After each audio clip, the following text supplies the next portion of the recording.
La myopathie de Duchenne est une myopathie emblématique qui fait partie d'un vaste groupe de maladies. C'est la plus fréquente chez l'enfant et également la plus grave.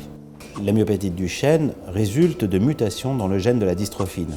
Alors, la dystrophine, c'est un gène codant pour une protéine de structure, essentiellement des fibres musculaires, qu'elles soient cardiaques ou squelettiques. Et lorsque cette protéine est absente, ce continuum entre l'intérieur et l'extérieur ne se fait pas correctement, il est interrompu et la fibre va se déchirer, va s'endommager lorsqu'on la soumet à l'exercice. Je m'appelle Luis Garcia, je suis directeur de recherche au CNRS. Je dirige une équipe spécialisée dans le domaine des biothérapies pour les maladies neuromusculaires, donc pour la myopathie de Duchenne, mais également pour la myotrophie spinale, la maladie de Pompe et bien d'autres. Alors depuis peu de temps, nous avons une unité INSERM qui fédère 3 équipes afin d'améliorer la prise en charge et les développements thérapeutiques pour ces populations souffrant de handicap locomoteur. Les stratégies thérapeutiques ont évolué avec les technologies. Au départ, on a découvert le gène, on s'est dit on va faire de la thérapie génique ou de la thérapie cellulaire, on va simplement greffer des cellules normales ou apporter un gène normal. On s'est vite rendu compte que c'était beaucoup plus compliqué que ça n'en avait l'air.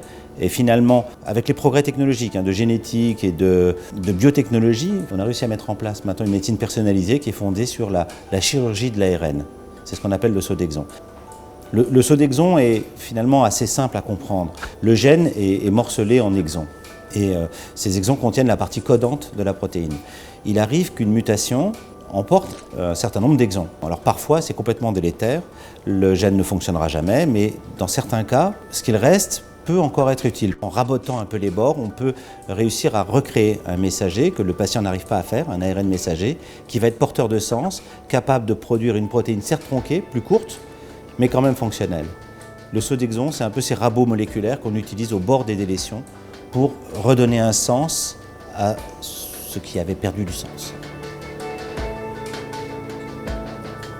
On peut espérer un ralentissement de la progression de la maladie, ça clairement. Une guérison complète, on le verra, on l'espère, mais personne ne peut le préjuger. De nouvelles chimies arrivent, et donc les espoirs grandissent tous les jours. Ce qu'on fait à travers Duchenne, c'est non seulement s'intéresser à traiter un problème de santé publique, mais aussi à construire une boîte à outils. Et cette boîte à outils, fort heureusement, est compatible avec finalement toute la biologie, avec tous les types de maladies, que ce soit des maladies virales ou des maladies de type cancer.